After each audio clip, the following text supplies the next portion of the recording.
some reason or whatever. And the idea is first to present you the speaker. Then we'll have Professor Steve's talk, and then we'll have a few minutes for questions. So recording has already starting. Okay. And I think you can see my screen, right? Yes. Okay, so we'll go. So welcome everybody. Thanks for being here today. First of all, I will, for those of you who don't know what IT is and why we are doing this talk, I'm going to do a brief introduction. So ITI, Instituto Tecnológico de Informática, is a private technological research center. It's specialized in information and communication technologies. And its main purpose is to bridge the gap between research and industry, providing innovative solutions and services that require advanced data analytics, automatic learning, AI, among others.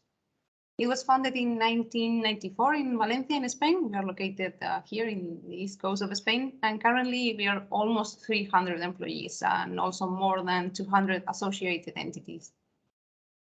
So it has different core research areas, such as cyber physical systems, cloud computing, artificial intelligence, cybersecurity, and in relation with the topic of today's webinar, human-computer interaction.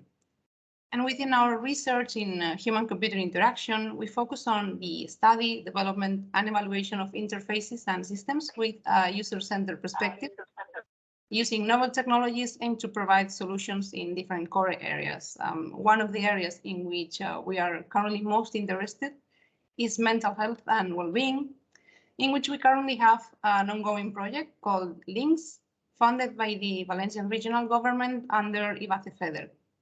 This project focuses on multimodal interaction in extended reality environments, and we are working with augmented reality and mixed reality solutions, studying how to incorporate gestures, wearables, and biofeedback in mental health applications. And the aim of the project is to provide more suitable and engaging experiences in augmented and mixed reality scenarios for mental health, specifically in anxiety management. And within this project, we have the pleasure of hosting today a talk by Professor Anthony Steed. Professor Steed is head of the Virtual Environments and Computer Graphics Group at University College London. He has been working for 25 years in virtual reality, immersive experiences, and other forms of novel user interface systems, publishing over 200 papers. He received the IEEE 2016 Virtual Reality Technical Achievement Award, and is the main author of the recent book, Network Graphics, Building Network Graphics and Network Games. While originally most of his work considered the engineering of displays and software, more recently, it has focused on user engagement and virtual reality, embodied cognition, and the general problem of how to create more effective experiences through careful design of the immersive interface. He's currently very interested in telecollaboration using mixed reality. And I will now stop sharing my screen so that he could share his slides, and I will hand the mic to him.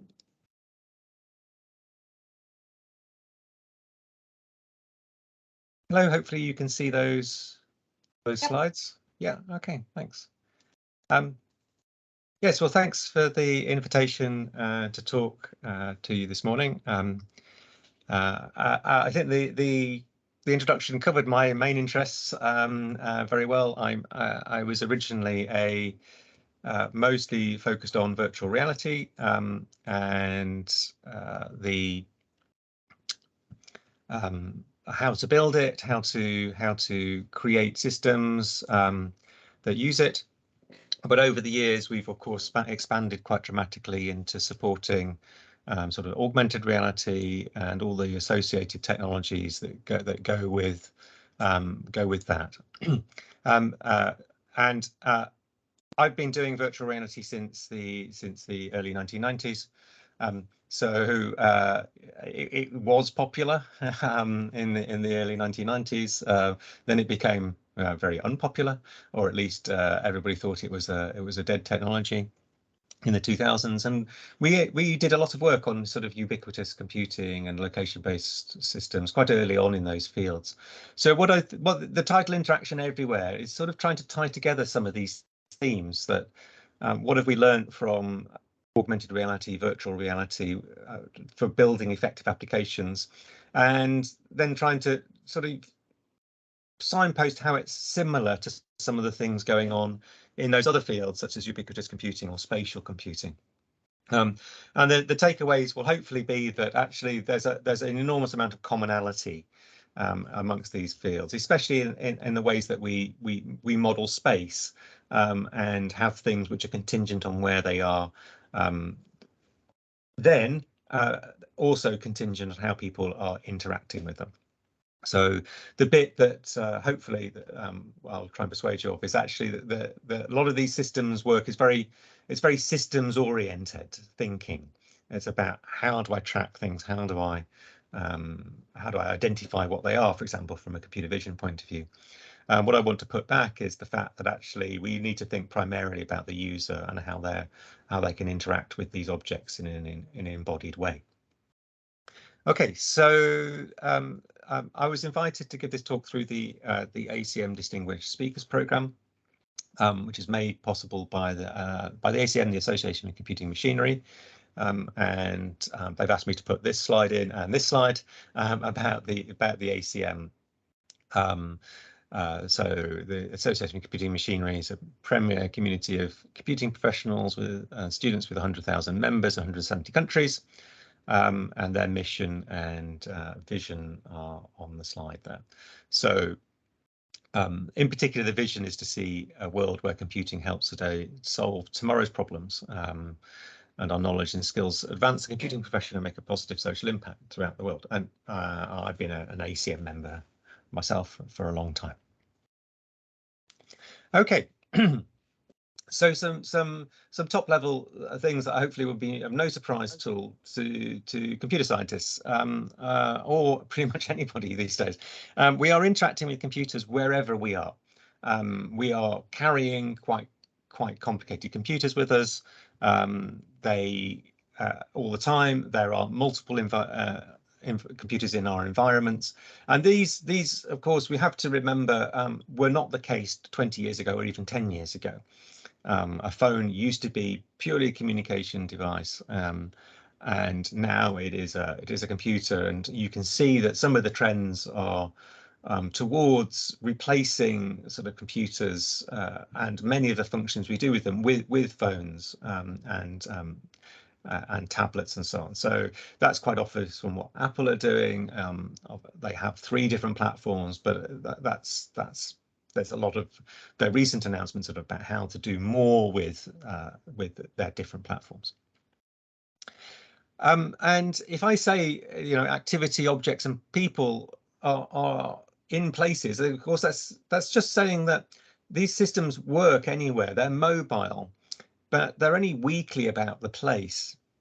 And what I mean by that is that these systems often know where they are, roughly speaking, from GPS or other tracking systems, but they're very rarely about that, right? So they're very rarely context aware about what the situation is and how that the resources around you might be drawn in to help you with the task that you want to do with your device.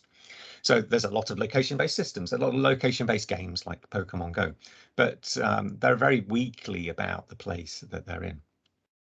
So what I will try and do is try and distinguish spatial computing as an interaction technology from sort of mixed reality style systems, where I think the latter is much more interesting because it's human-centered and embodied.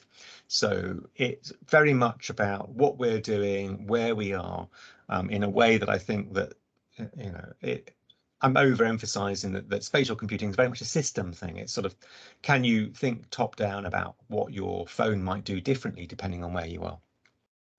And I will talk about transparency and mirroring as a way of getting into the sort of whole sort of digital mirror worlds debate. So how systems use models of locations, objects, and people. And the overall claim will be that mixed reality helps us think about these. And if we think through the sort of the surface level technical issues to what's really going on, I think it gets really interesting. So after the manifesto, sort of, a very simple example.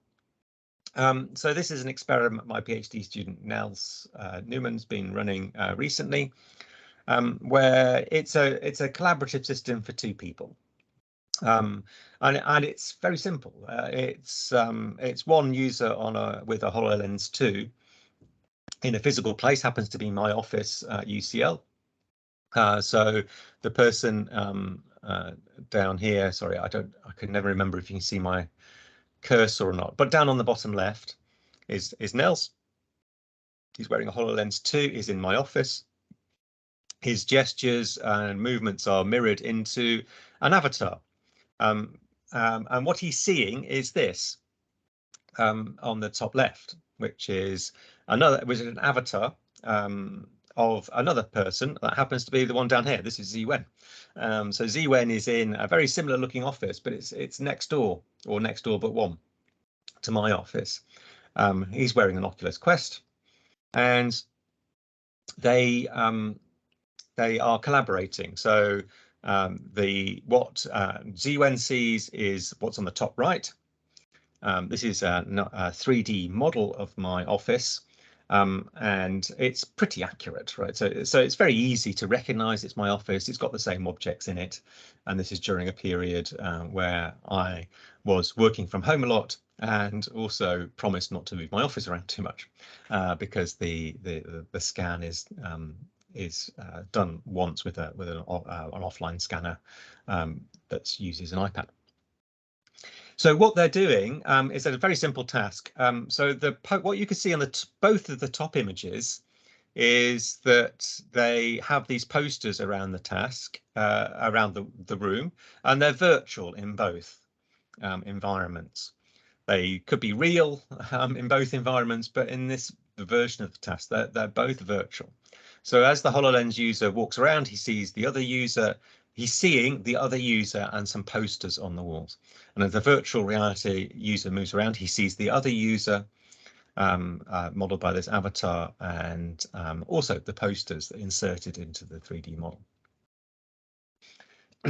So that's technically quite straightforward. It's enabled by a piece of software that, if I get time towards the end, I'll advertise a bit, which is called UBIQ. That's UBIQ, which is an open source platform for mixed reality that we've made available from UCL. It's completely free under the Apache license, so you can download this and even get the source code for this demonstration if you wish. And it supports a lot of different sort of devices and context for 3D computer graphics, including launching it in a web browser. So, okay, so that's the technical bit. I'm mostly a technical person. I like the hard systems problems, and there were technical problems to solve here, how to make sure they're actually seeing each other in the right places. But once it's done, what's it like? Okay, what's it like to do this task? And this task is one that we've used before in virtual reality and in the real world. It's a task, the posters are around the room, they're spread out all the way around you, and they involve solving riddles. So you have to collect a set of words from the posters, and then assemble them into well-known, well, not well-known, but a phrase which makes a lot of sense, which when you read it out loud. So in English, there's a phrase, this is not on the posters, this is a little too common, but it's a sort of pithy phrase, such as the rolling stone gathers no moss. Okay, so it's a well-known English phrase, basically says don't stand still, you'll get overtaken, or you'll get left behind. So there's similar phrases, so that they're difficult. It's difficult for one person to do. And so the key thing is that how do we then do this task in the mixed reality? Is it like the real world? Is it like doing it with posters on the real world? Because that could be one objective for these types of system. Because if it can be like the real world, then we've made a good telepresence system. So Nils is still analysing this. So I don't want to give away any of the key details, but things that you can observe is that people in this system recruit other objects around them into the task, and that's a key point about these systems. The mixed reality is not just an abstract sort of 3D world. It is a real place, and therefore you can talk about it and use its affordances, such as saying the poster. The thing in the corner on my desk is a 3D printer. So it's by the poster over the 3D printer. It's the poster behind you. It's the poster on your left. So all these things which are around, they're about people and places or objects in the scene, but people just do it naturally. And I think that's really interesting, because the construction of the system is really interesting, but the behavior in it is really complicated and uses a lot of references to objects and references to each other, which are sort of quite complicated and would be difficult to support if we hadn't got the 3D model. This task gets a lot harder if you have two different places, right? So if one person's in the virtual world but sees a different place to the real user, it gets I imagine, I don't have hard data on this, but it gets a lot harder to do. Okay, so that's the motivating example. It's a simple system, and at this point we'll sort of start to sort of talk about how to reason about these systems. And the first starting point is usually to look at Milgram's virtuality continuum. So we've got augmented reality, we've got virtual reality, and then we've got the real world and augmented reality. And some examples from our lab over the years, just as a sort of means of introduction to some of the things we do. We've got sort of virtual reality systems. We still run a large scale cave system here at UCL. It's very interestingly, and I'll talk about why we still run it in a little while. But you stand inside and there are 3 walls and a floor, and here is sort of quite an old visualization we did of connectivity in the brain. So what you're seeing is a brain blown up to about 2 or 3 meters across, which you can walk around and look at the fiber structure of from a particular region. Where do the fibers in the brain from this region go? So you can click on the brain and it draws the main connectivity from that. Okay, so that's well understood, right? So we see here a completely simulated thing. Right? It's based on real data, but we got to decide what it looks like, right? So we got to decide what how to visualize the brain, how to visualize the strings. And of course, it's not real structure, right? It's just a data visualization of the structure. And we have augmented reality on another extreme. Here's a very early example.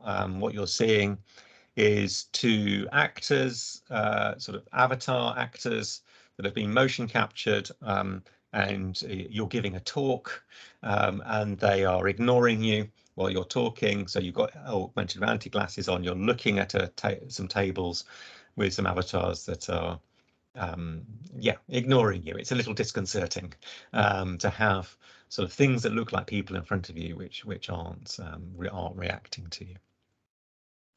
So this is, I think we can all agree that there are these 2 things at least. So what I'm going to contend is this is a little bit of a contrived axis, and I'm not the only person to contend this, right? There's been a few papers that have sort of tried to pull on this axis and sort of claim that either it's simplifying things too much, or it's sort of projecting things down and obscuring important features. So when you get to augmented virtuality, it gets a little bit more tricky, right? So the idea here is that you have a virtual reality with real things in it. So again, here's an early demonstration of ours from a European project called Beaming, where we were real-time scanning people and putting them into a virtual reality simulation in real time.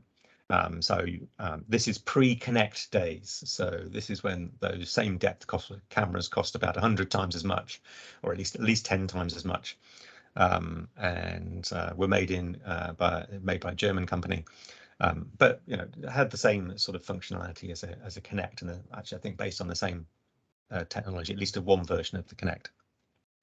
But here, it's sort of very obvious. There's a big switch, right? So if I compare the middle to the left and the middle to the right, it's hard to see that how these are sort of a blend between the 2.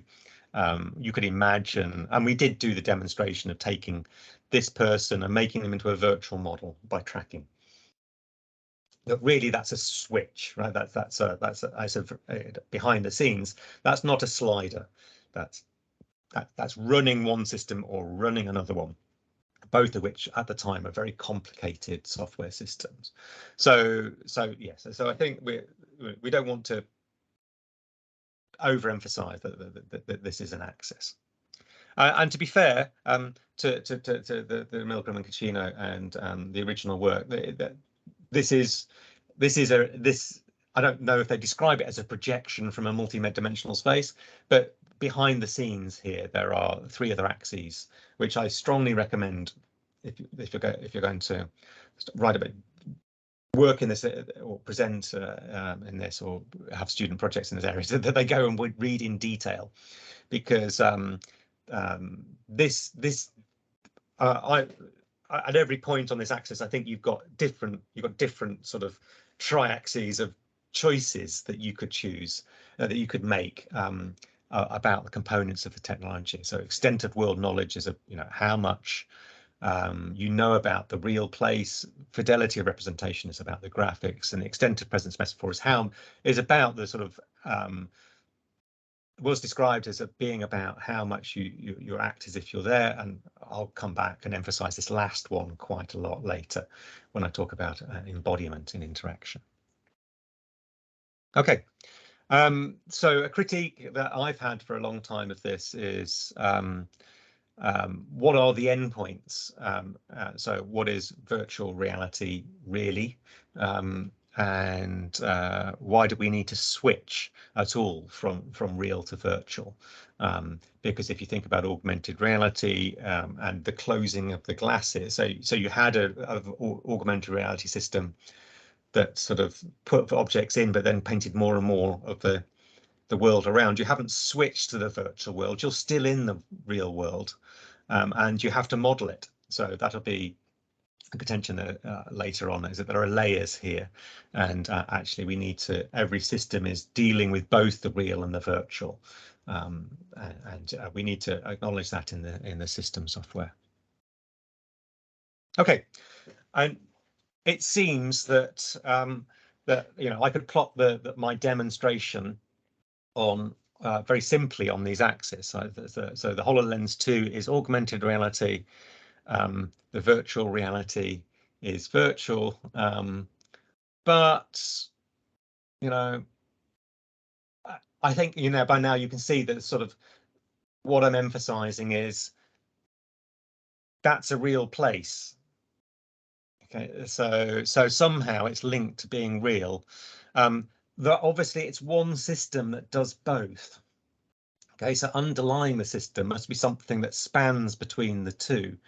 There's a model of space here, so there's a coordinate system at the very least, right? This is implemented in Unity, so a very standard game engine. So there must be some agreed model of space, and that's one of the technical difficulties of just getting this to work. Right? The HoloLens is great at tracking the system, tracking around the world, but it wants to dictate coordinate systems, and you can't tell it to track in a different coordinate system. So you have to find a way of bridging between the two, and Nell's made a very simple calibration system that maps the virtual model into the HoloLens coordinate system at the start. But it is a manual process, and you have to do it every time, because you have we don't have good inside knowledge about what the HoloLens is actually doing when it sets up a coordinate system. Okay, so there's lots of links here. There's lots of things. It's a real place. So how do we affect it? So I've got a student project at the moment doing a lovely thing of you go into the virtual reality and you can change the real world, right? And the virtual model will have to update itself because you flip the light switches, the real lights go on and off, and lots of other creative ideas about how somebody in a virtual model can affect the real world by interacting with it.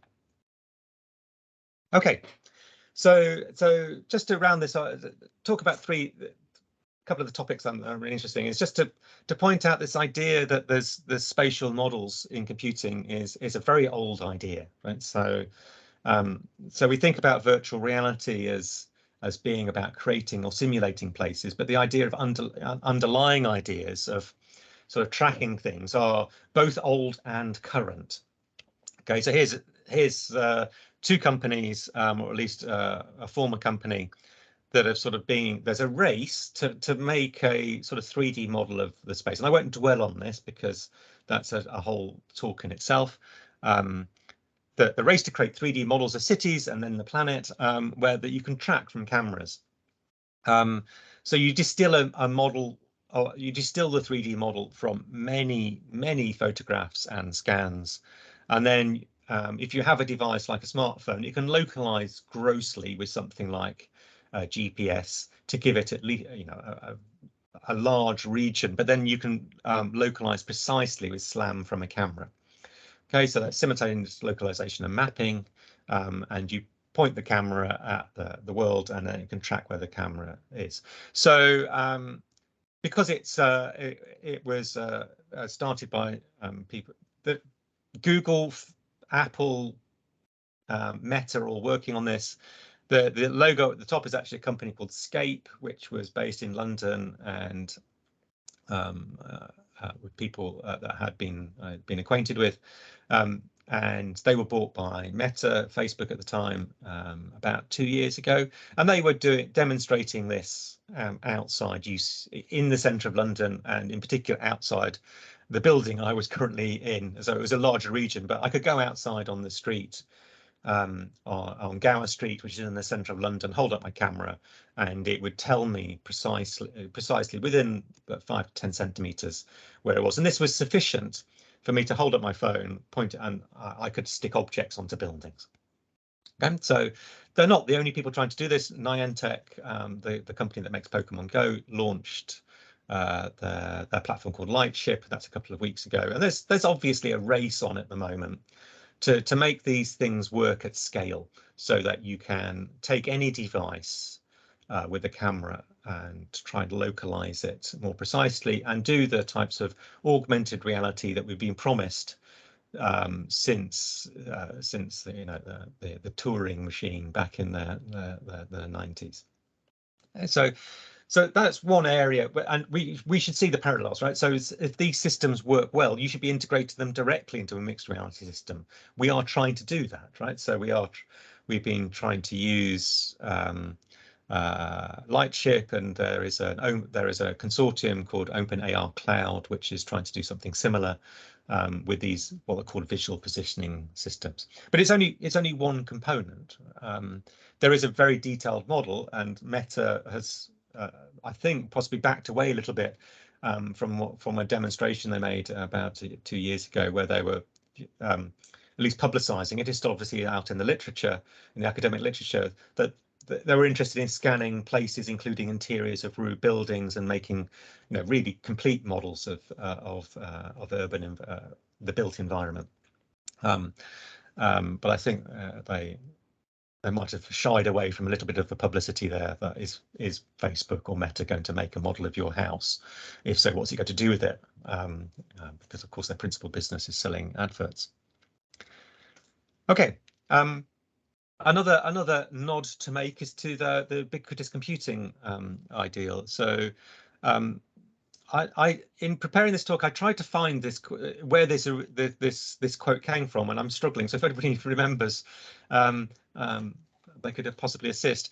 So Mark Weiser's vision of computing everywhere in the world is obviously came to pass. That we have they use terms that aren't common anymore, like tabs for tablets, and I forgot what the badge computing didn't come to pass. But the idea that we'd have computers everywhere, and that is obviously now true. There's a little bit missing, which of course is they're not very aware yet of where they are in the world, apart from knowing that they're on a local network if they're at home, or knowing where roughly where they are. So you can do things like geofencing, so things that activate when you get home, for example, is quite a common functionality that some that apps can use. So the quote I'm trying to find is that it was I remember, and I've written in previous talks, that it was often described as being opposite to virtual reality. or a reaction to virtual reality, because virtual reality was about creating fantastic unreal worlds. Ubiquitous computing was going to be in the real world, right? So it was very much embedded in the world, in the environment around you. But I think that's a sort of false dichotomy. In a virtual reality can be about real places, as we've seen, my office. So here's a key challenge: that if there is a ubiquitous computing application that takes place in my office, why can't it work in the virtual reality? Okay, so what's stopping it? No, there's no real challenge there apart from the computing systems we already have, and they make some of this more challenging than it should be. So practical ubiquitous computing systems do use models of space, even if it is just localization or proximity. This is still a model of space. So geolocation or geofencing to being at home is still taking into account where they are. And you can make a map. So that's one of the tests that you're really modeling spaces.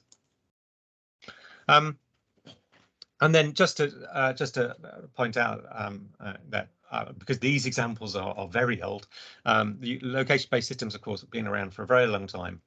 And what's interesting for the mixed reality community here is really how they model space and how you make these systems work at scale. So what's involved in building very large scale systems. Here, the systems down at the bottom are 3 that we built very early on. So that is a bottom left is a HP Janada, so a tablet computer from the 2000s, early 2000s, hooked up to a GPS and a pollution monitor. We made maps of pollution, and part of the work there was how do we make sense of GPS data? So things to tie to GPS data. We made quite nice maps of pollution around central London, something that would be much easier to do now, and is now an active area of exploitation of mobile systems to collect mobile environmental information. The one at the bottom, the middle, is a mobile system we built, which actually uses a 3D model underneath it. So this was built by a postdoc at the time called Ashwin Bihari, and we had a photo database that you could pull photos out of the local area, but interestingly, they were based on whether or not you could actually see the place that the photo was of. So instead of putting things on a map with pins, we made it a 3D query, so that it would take into account the 3D model of the space and actual visibility, which is still something I think is very important for usability. If you're giving routing information and you know roughly where somebody is, show them something that they can probably see, not something which, if you head towards the British Museum from UCL, you can't see it. Okay, there's no point showing you a picture of the British Museum. You might as well show them a picture of one of the big towers nearby. We have a BT tower, we have Centrepoint. So show them a picture of a tall building and say walk towards this building. That's a proper instruction, by the way. If you're at UCL and you want to go to the British Library, at least head towards the Centrepoint to start off with, and you can probably see it. It's very tall. And the bottom right then is a system that we started building where we tried to crowdsource very large models of places. So crowdsourcing the underlying geometry of buildings, and we made good inroads into that, into making sort of user-driven 3D models, because unfortunately at the moment, of course, we're still relying on governments or large companies to create the underlying services, and that will be a problem for the rollout of these systems. Which location service will you use to build a sort of urban AR system?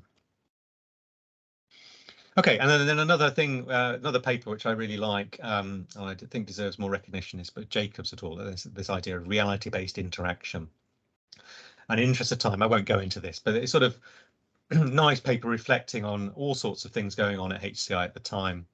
sort of tangibles, VR, projection tables, and just pointing out that what's common about these, this is very sympathetic to, and I'll come on to now, is the idea that people are using interfaces in ways that they understand from the real world. So they have understandings of how physical objects move, their understanding of how big their body is, how long their arms are.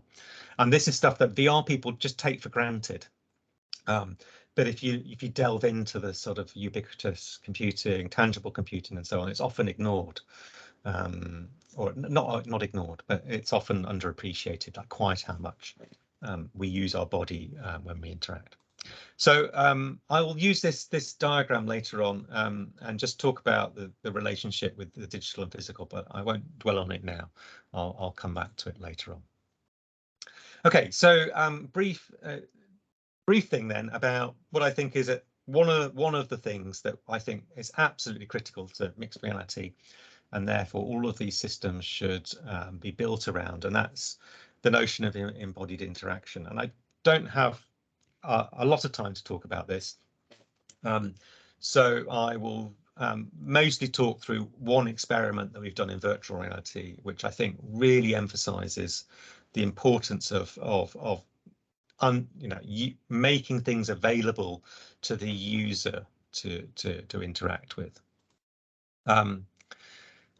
So mixed reality systems, then sometimes described purely by the displays, but really they have to include a model of the user.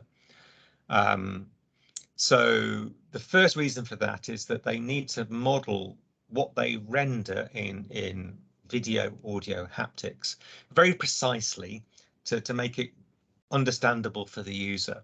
So a very simple thing, which virtual reality people will be very sympathetic to, is that we need to model where your eyes are through the graphics, but we also need to know where we can make it better if we know your interpupillary distance, or the distance between the centers, the pupils of your eyes.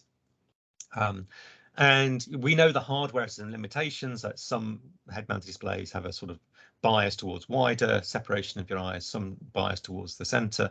Some head-mounted displays, typically at the higher end, can change their interpupillary distance, but we need to model it. Okay, so the software would take this into account, ideally. And another more complicated one, this hand tracking has now become quite common on sort of augmented reality and virtual reality systems, and you can use it to pick up objects, but we're not modeling hand size, right? So there's a whole sort of rich area of interaction to go on now, that's being investigated now. So how accurately can we model the hands, and should we model exactly what the grip is and how something is, the interaction between your hand specifically and the object, not just treat it as if you pick up by pinching your fingers, but can I do this? Can I do this in the VR, right? Because that would need the system to know a lot about my finger shape and so on. And I won't dwell on this. Also, I'll just get to the example. So we know a lot in virtual reality about illusions and body ownership and avatars, and I'll just cut to the experiment. Okay, so this is an experiment about embodied interaction. It works fairly well on video as well. So let me quickly run you through the protocol. So we give you this task to do. You have to memorize the following letter pairs. There's so 8 letters in 4 pairs. Okay. So literally we do this on a piece of paper or in virtual reality. Then we give you a sort of puzzle to solve. Which of the following 2 figures are rotated versions of the upper one? The answer I have checked recently is A and B. I was supposed to get you to shout out, but it's on video, doesn't work. Shouting out on video. I've tried a few times.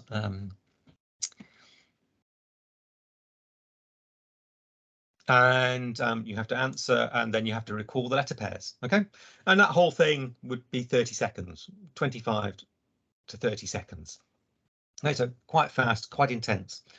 And the key thing from this experiment and a follow-up is your performance on this. You can do it on video. Okay. You don't need me, or you don't need in virtual reality to have anything to do this task. Okay, so it could look like this. Okay, so in virtual reality, everything you need to do there in the task is on the screen, right? It's effectively us showing you the sort of A4 or A3 bits of paper inside the head-mounted display on a table.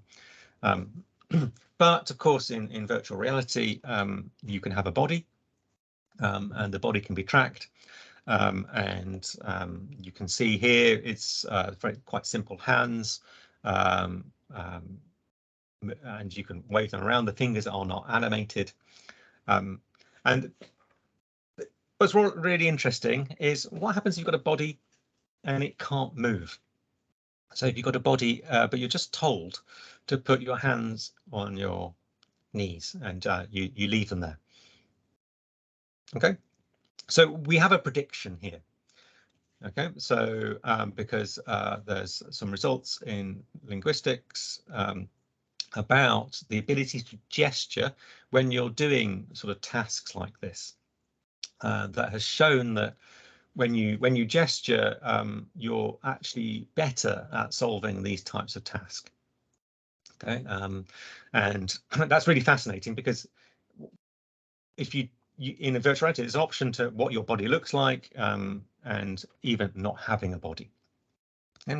And the remarkable result is that if you do this task and you have hands and you can move them, you're actually better at recalling the letters. And it's not only a significant effect, it's quite a large effect. So in this chart on the right is you have a self avatar and you can move it, and you can recall a lot of letters. But if you have a self avatar, you can't move it. That you don't have a you can't recall as many letters.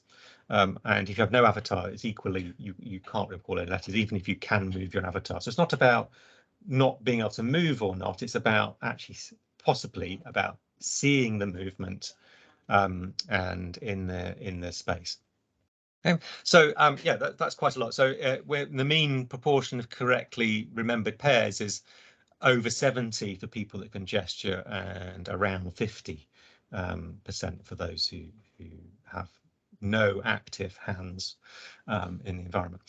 So to get an understanding of why that might be the case, there are things you can do in this task. In this task, if you're going to rotate things, you can move your hands around. We see people do that. They actually move their hands to help them with the task. And the other thing you can do is, if you've checked it's not C or D, you can put your hand over that. So you're literally not seeing it anymore. You're not seeing the answer, and therefore you don't have to think about it, or maybe alleviate some cognitive load. So we're computer scientists, sort of on the HCI end. But that for me is a really interesting observation, that you've really got to engage people with the task. So this sort of embodiment, that's our response to a sort of long debate about embodied interaction, is that don't think too much about interacting with the system, because the people are going to use and recruit all sorts of things to the world. We haven't run a study, but you know, the elaboration could be, and I'm just off the top of my head, that if you were doing this on a desk doing the task, you might recruit objects to do it, right? You might, if you've got a pencil, you might draw on the task. So what I think mixed reality offers us is not just the ability to sort of interact with digital things, but to fluidly move between interacting with the digital and the real things around us, so we can recruit them into the collaboration. Okay, right. Transparency and mirroring. So I will. So mixed reality systems of all types will need to model the world around us, and all systems are transparent for some reasons. Now, what I mean by this is that one critique that sort of people use often to distinguish augmented reality from virtual reality is that augmented reality needs to know about the world around you and VR doesn't. And I think that's, again, it's a sort of, it is not true in the long term. Virtual reality systems model the world around us as well.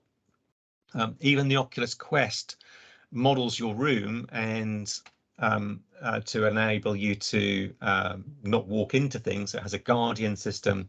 Those guardian systems have got quite complicated now. You can say where there are seats in your environment, where there are tables you might put your hands on. Apple, who are doing nothing about augmented reality, apparently haven't released any devices, but did release a very interesting SDK a couple of weeks ago, which allows you to model spaces for, using there's an API for modeling spaces that allows you to use the cameras on an iPad or one of the phones, I forget which, to look around, and you can make quite complicated models of the space around you. Nothing to do with AR at all. Don't believe the press. So in augmented reality, it's obvious why we do that. The HoloLens obviously points that out. If you make a model of the space around you, you can stick virtual objects to it. In my demonstration, I showed right at the start, we stuck posters on the walls. That's all great. But we can, but in the virtual reality, we need to model it to keep us safe or recruit it.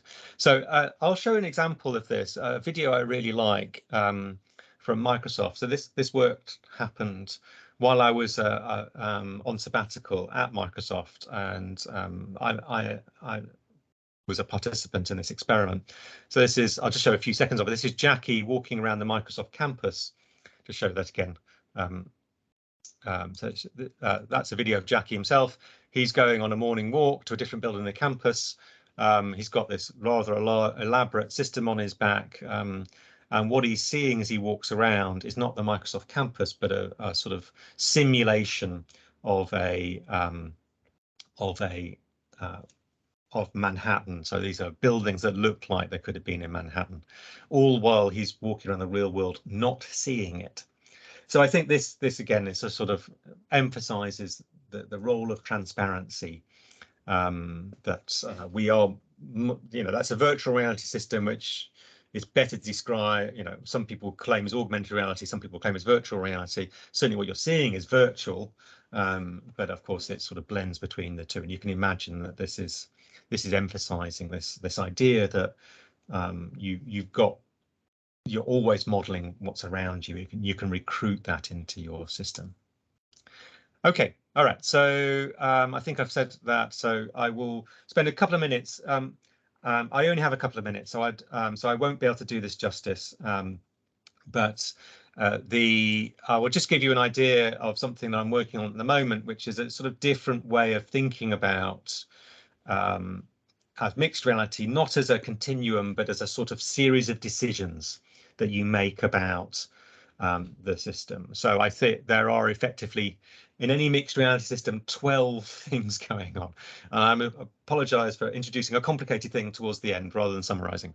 But this is what I'm thinking about at the moment. This is actually part of an old re-attempt at something, a paper I tried to write about 10 years ago, which is trying to summarize what's going on in mixed reality. So my approach is decisions, not a continuum, and that you have made choices when you build any sort of virtual reality, augmented reality system. The choices you make are, on the left, you have simulations, you have sensing of things around you, and you have sensing of things which are elsewhere. And so this is an attempt to cover sort of telepresence and simulations, as well as a classical breakdown of sort of computing systems into people, places, and things. Because places are static, we can model them. We're not expecting them to change very much. If things are changing, those are objects. So objects are the things which are changing. They might be smartphones, calculators, pieces of paper, and the people are sort of obvious in this sort of any sort of mixed reality system. So what I've attempted to do, and I'll just give you an idea of what I'm trying to do, is say that any one of these systems can be characterized on whether or not it's got digital, if it's got digital people, places, or things, and it's got physical people, places, or things, and are they simulated, are they somewhere else, or are they here? And this has been quite useful, for example, in pointing out that there is a difference on the right of Milgram's axis on virtual reality between sort of cave style virtual reality and head-mounted display style virtual reality, because in a cave style virtual reality you see yourself, right? We can't change your avatar because you see yourself, whereas in a head-mounted display we can change your avatar. So even on the extreme of virtual reality we have an option there about what the system is like. And then to just point out that in this system we made some choices, and you can draw a diagram that pulls these apart and says, what have we, what's real, what's simulated, what's here, what's there, and you end up with a complicated diagram, but which actually helps you put it, we can reason about all the arrows and all the in this diagram and tell you what is the system trying to do. Is it's got a simulation, are the things the same? So if one of the things which is interesting in the system, which I think we're going to get into in later work, is that, of course, the augmented reality user sees themselves and another avatar. The avatars in our system, as you look at that, were quite cartoony. They're open source. You can do what you like with them because they're Creative Commons assets. But the virtual reality, of course, user doesn't see a real person, doesn't see a sort of their real appearance. He sees two avatars. He sees himself as an avatar and the other person as the avatar. So they both see the other person as an avatar, but they've got a different perception of themselves, and that might be biasing later on. And I think that's not the study we've done at the moment, but I think really interesting looking at the future of these systems. Okay, right. So I'll wrap up there and just say interaction everywhere is I think there's a complex set of interactions between people, places, and things. And a lot of people working on some of these aspects, the technical aspects of making virtual models of physical things. But it's very important that we remember that the interaction remain embodied. So what we've tried very much in our mixed reality systems is make sure that if I have access to something in my environment, that you have access to it too. And this asymmetry may become more important if I have access to something and you don't. Even pieces of paper, right, are asymmetric in a mixed reality system because I can write on it. Why can't you write on it? And these become hurdles to the use of these systems. Okay, and then finally, just to conclude, my own belief is that social communication is really the application where this makes a lot of sense. And what we're trying to do is not just make teleconferencing systems where we can chat to each other, but where we can really sort of recruit the real behaviors and real environments, real objects into the system. Okay, thanks very much.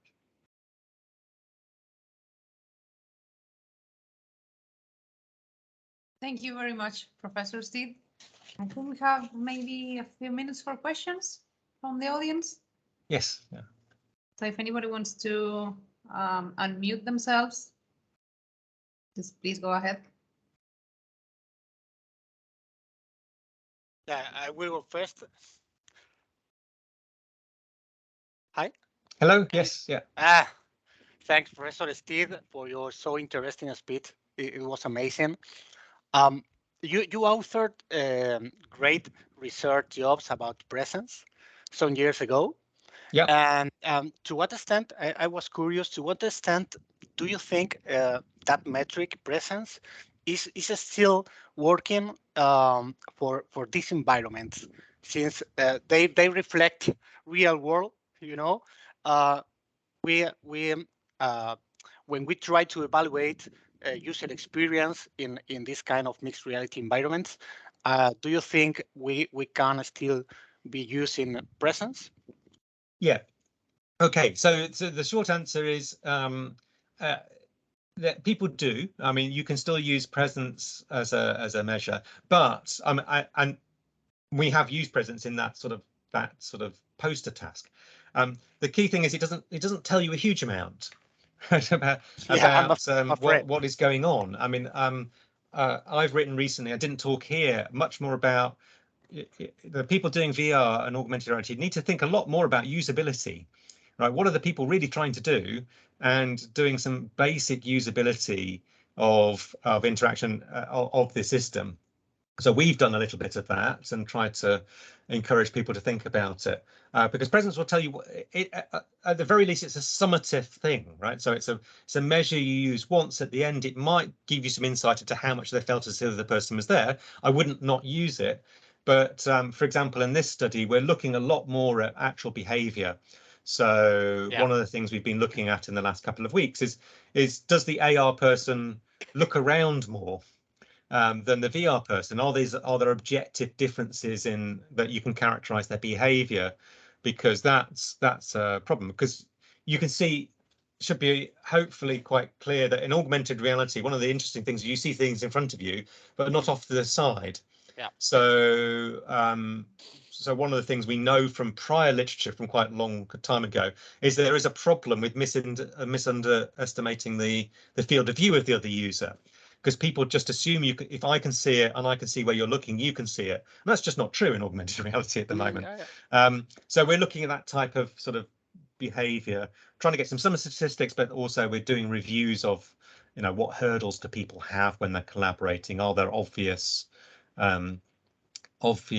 sort of breaks in behavior? So I think so presence is still useful. I think there's a lot of people who are interested in writing interesting stuff, and we're writing a paper about this idea about plausibility at the moment that comes from Rick Scarbers and Mark Latoshik and some other people. I think those are very promising ideas. It's not fully formed yet, but I think this idea of plausibility and usability are going to help make presence more useful, because they'll give you some metrics of things to some things that people will struggle with, and we can sort of smooth over that and really get to this idea of if they're feeling as if they're with the other person, it'll make more sense. I think at the moment we're just hitting too many usability problems in very interactive systems for it to make sense to ask that question and get a useful result out of it. Yeah, amazing. Thank you very much.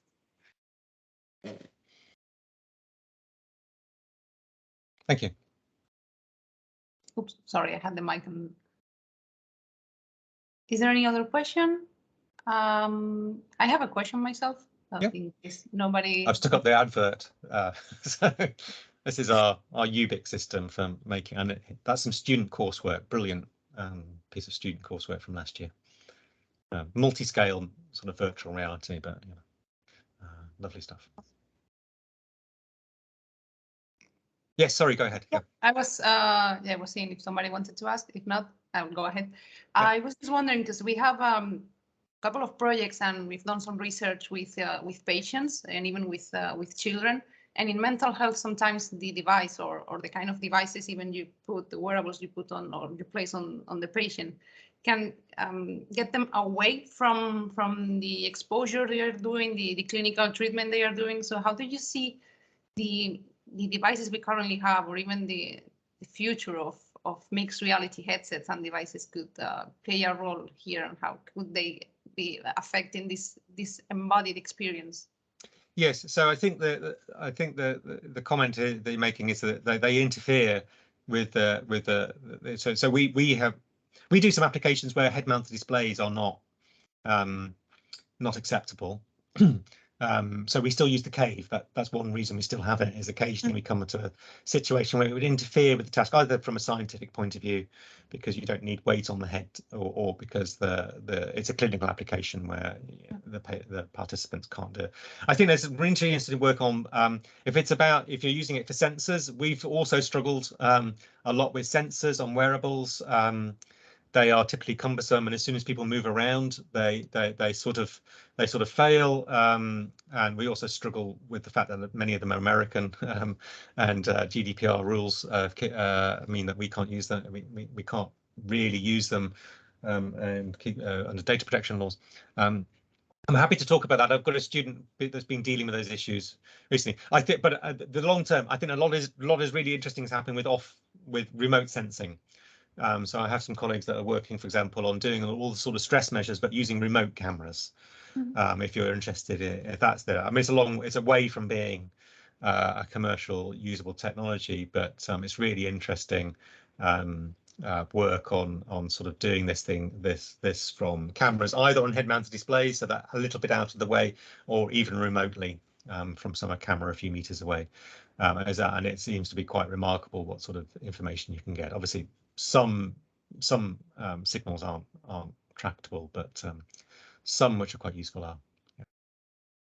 Yeah, that's super interesting, because we are also struggling a lot with GDPR, with the wearables, the capability of the devices, and it's, at least we are not the only ones.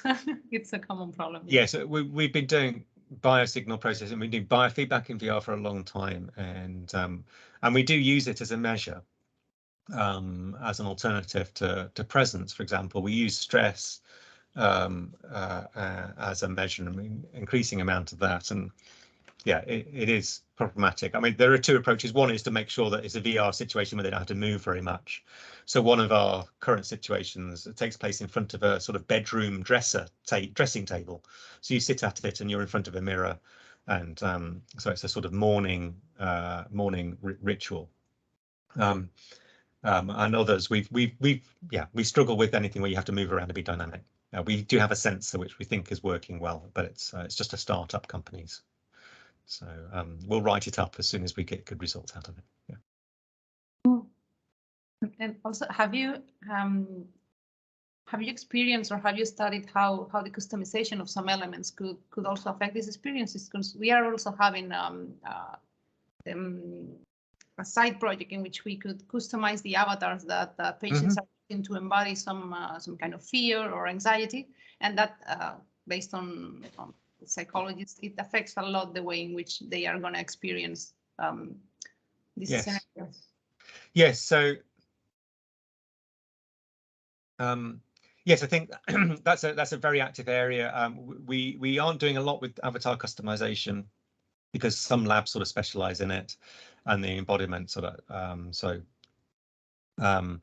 I remember Tabitha Peck and Andrea Stevenson are interested in those sorts of issues. So yes, I am sure it has an impact. We have done some work on longitudinal work in avatars where people sort of inhabit an avatar and then decide to change it. And I have a master's student looking at that at the moment. These are sort of longer term implications of avatar selection, and where they're investing a lot in choosing them. If we're just doing them for experiments, we tend to use generic avatars. We have used the Rocketbot ones a lot because since Microsoft made them openly available, which was very nice of them. Yeah, I even asked Mar Gonzalez about it. It's a super interesting project. Yes. So Mar, when I was on sabbatical at Microsoft, it was with the group that Mar's in. We had still writing up papers about that. Nice. So not sure if there's any other question around, because we are 10 minutes up the hour. We don't want to take from you so much time. So maybe we can wrap up the session. Okay. So thanks everybody for your time, for being here, and especially thanks Professor Steve for such an interesting presentation. It's going to be super helpful for us. And also we would like to thank the ACM for hosting this kind of events that allow us to access renowned experts such as yourself. So thanks everybody, and let's keep it. Thanks for inviting me. Yeah. Bye. Thanks. Thank you. Bye-bye. Bye. Thank you very much. Thanks. Thank you.